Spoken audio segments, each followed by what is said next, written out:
হাজার হাজার লোক অলরেডি আমাদের দেশে বাংলাদেশের মানুষ আছে, তবে তাদের মধ্যে একটা বড় অংশ কিন্তু অর্থনৈতিক কারণে পালিয়ে এসছে একটা বেটার জীবনযাত্রার জন্য লোভে। বাট একটা ভালো অংশ আছে যারা জঙ্গি বাহিনী, যারা স্লিপার সেল, এবং যারা ওই পার থেকে অর্ডার নেবে এবং যখন প্রয়োজন হবে এখানে নাশকতার ঘটনা ঘটাবে। এবং যে কোনো সময় আপনি যদি ভারতবর্ষের কোনো শহরে যান, যে সার্ভিস ইন্ডাস্ট্রি গুলো, এই রিক্সাওয়ালা বা রাস্তায় যারা দেখেন যে ট্রাফিক সিগন্যালে দাঁড়িয়ে থাকে, বা ঘরের পরিচারিকা বা রেস্টুরেন্টের ওয়েটার, এর মধ্যে একটা বাঙালি পপুলেশন বেশি, এবং তার মধ্যে কিছু মানুষ আমরা বুঝতে পারি যেগুলো এগুলো পশ্চিমবঙ্গের বাঙালি না, তাদের ভাষা দেখে, তাদের আচার আচরণ দেখে এরা বাইরের বাঙালি। এবার এই বাংলা ভাষা বলে বলে তারা মিশে যায় একসাথে, এবং এটা একটা উদ্বেগের ব্যাপার। এবং এর এখন সর্বসমক্ষে যদি সমস্ত পুলিশ বাহিনী দেশে, রাজ্যে ইন্টেলিজেন্স বাহিনী যদি একসাথে লেগে পড়ে তো এর একটা হাল বেরাবে।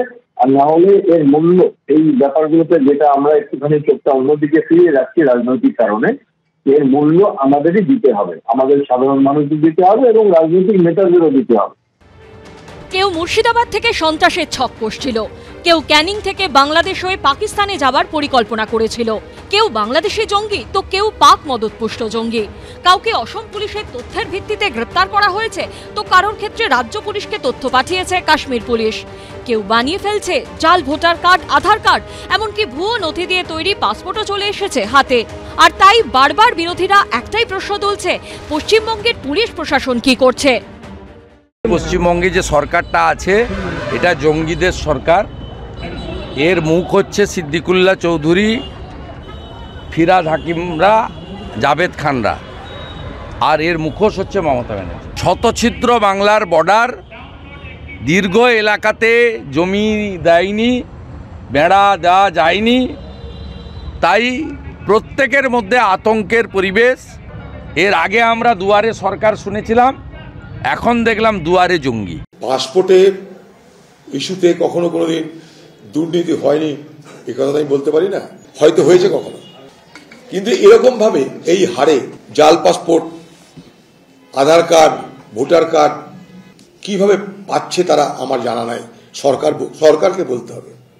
তো আজকে পশ্চিমবঙ্গের পুলিশের কাজটা কি?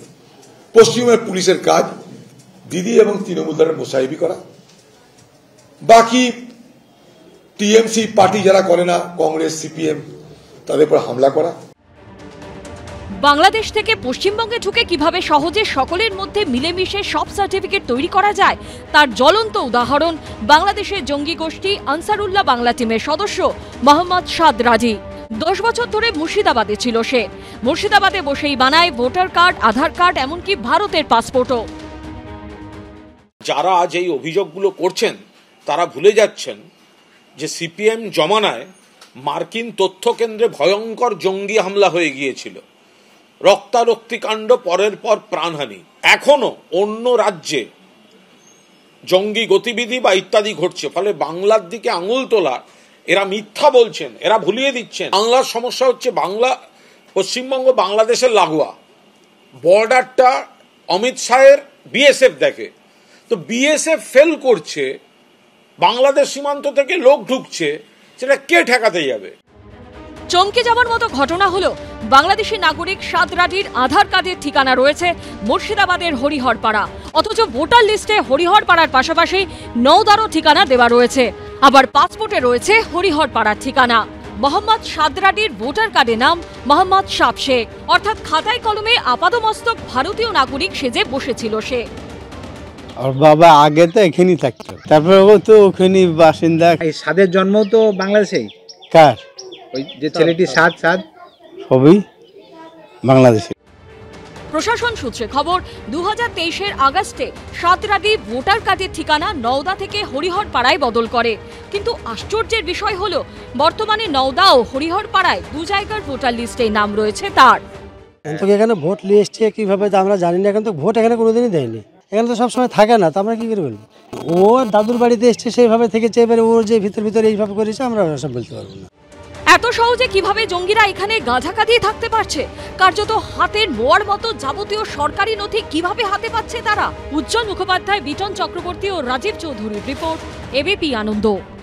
নিউজ।